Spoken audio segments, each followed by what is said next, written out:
Hi, Michael Guest here. Well, today it's all about mini jigs.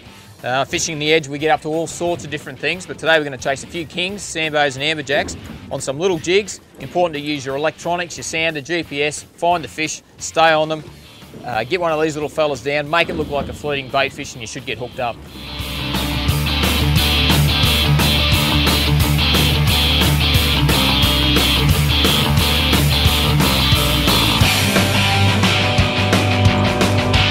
Oh yes! Straight away. Well, it doesn't get much better than that. A little bit of light tackle sport fishing now and I'm on. Oh, I've hooked something anyway. I'd say it's a little kingfish or an amberjack or one of those. Oh, here we go, we'll get a bit of colour and it is, I think it's a little kingfish. Can't quite see, or is it an amberjack? It's a little amberjack, beautiful little amberjack. So we'll just try and grab hold of him if we can. Get hold of that jig. And there he is.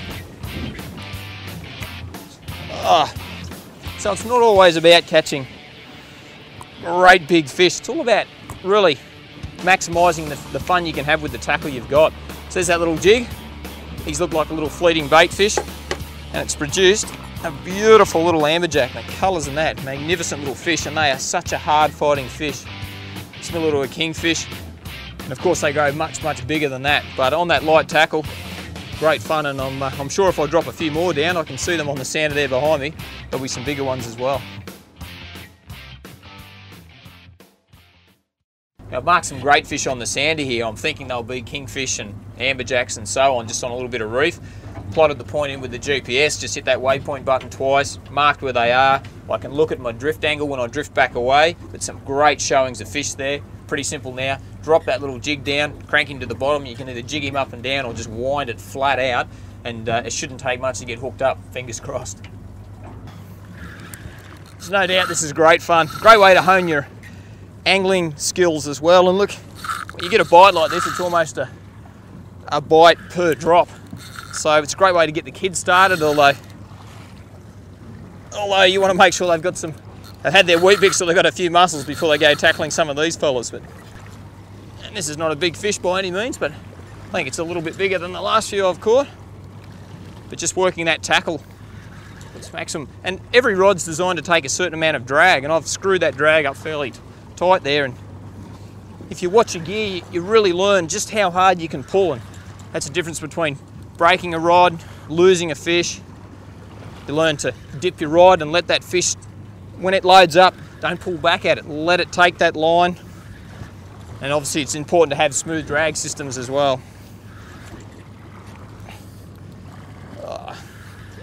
Here we go. I've got a bit of colour there, looks like an amberjack, I think.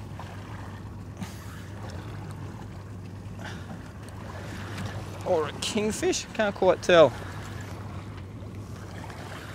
It's a nice amberjack. That's a better amberjack, that one.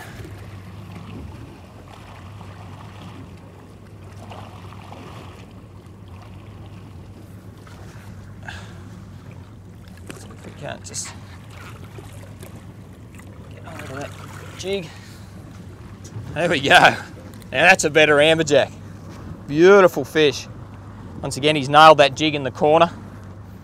And it's a great form of fishing because there's you and the fish and there's the reef, and you've got to try and keep you and the fish away from the reef all at one time. And there's about, I don't know, it's probably only 3 kilos of amberjack, but every kilo of these fish is such a great fight, and magnificent fish. And on that tackle, as I said, it doesn't get a lot better.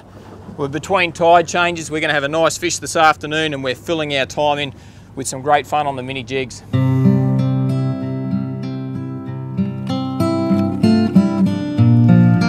This is a Berkley drop shot, what we call our 8 to 10 kilo jerk and jig stick.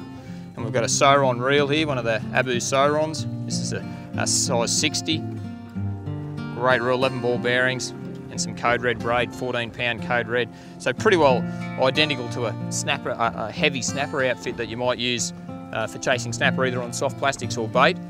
and it's just doing an admirable job here at the moment, just working these little jigs. As I said, you can't work big heavy jigs on a rod like this. If you're going to do that, you need to go to specialist jigging tackle or a heavier rod. But to work these little jigs, as you can see there now, no problems at all.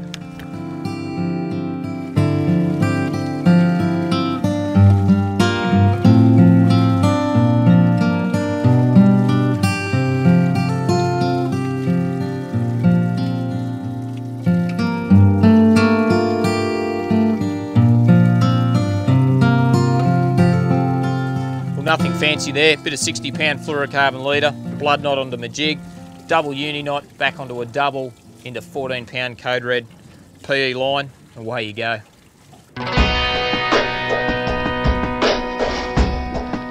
Oh yeah, oh, I pulled out there, keep going, and I'm back on again. Oh, yeah, oh yes. What great fun. Oh, seeing some great country here, idling around with that 300 E-Tech. You can probably just hear that in the background.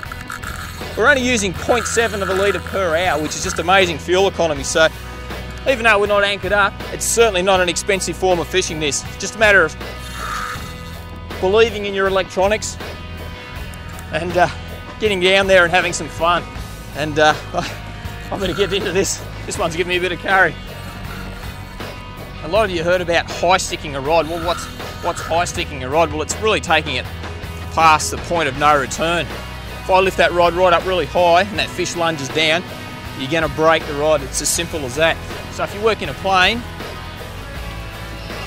just up like that, that fish loads, you just lower the rod tip down a little bit as that fish loads up, and you can do amazing things with these super lightweight graphite rods. But if that fish wants to run, let it run. So many people get out here and fishing and they want to jam their hand on the spool. But that's the fishing part. It's not just catching, it's fishing, and you've got to enjoy the angling sensation. And you'll catch more big fish more often by taking your time than you ever will by rushing it.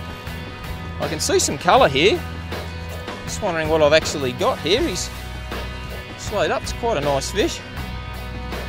And I think it might be another amberjack, slightly better one again. Yeah, there we go. So talking about losing fish, a lot of fish are lost at the boat now, so that's a nice amberjack. Oh, and that's why he's gone so hard, he's actually hooked in the side.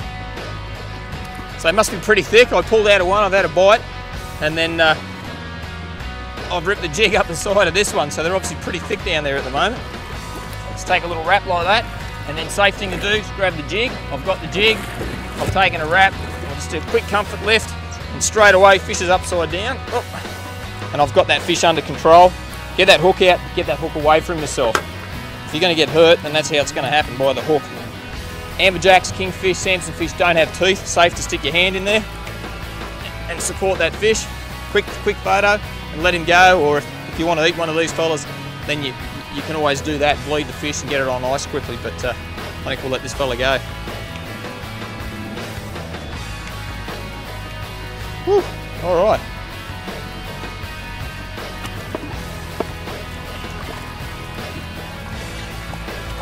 Oh, you good thing. Whew. Oh, hey, time for some push-ups. I don't need to do that. That's been pretty tough work. You've been watching Fishing the Edge. It's Guesty here as usual. Got Captain behind the camera. We've been talking mini jigs, and as I always say, there's one last cast. There's always time for one last cast. Well, in this case, there's time for one last drop. I'll see you next time.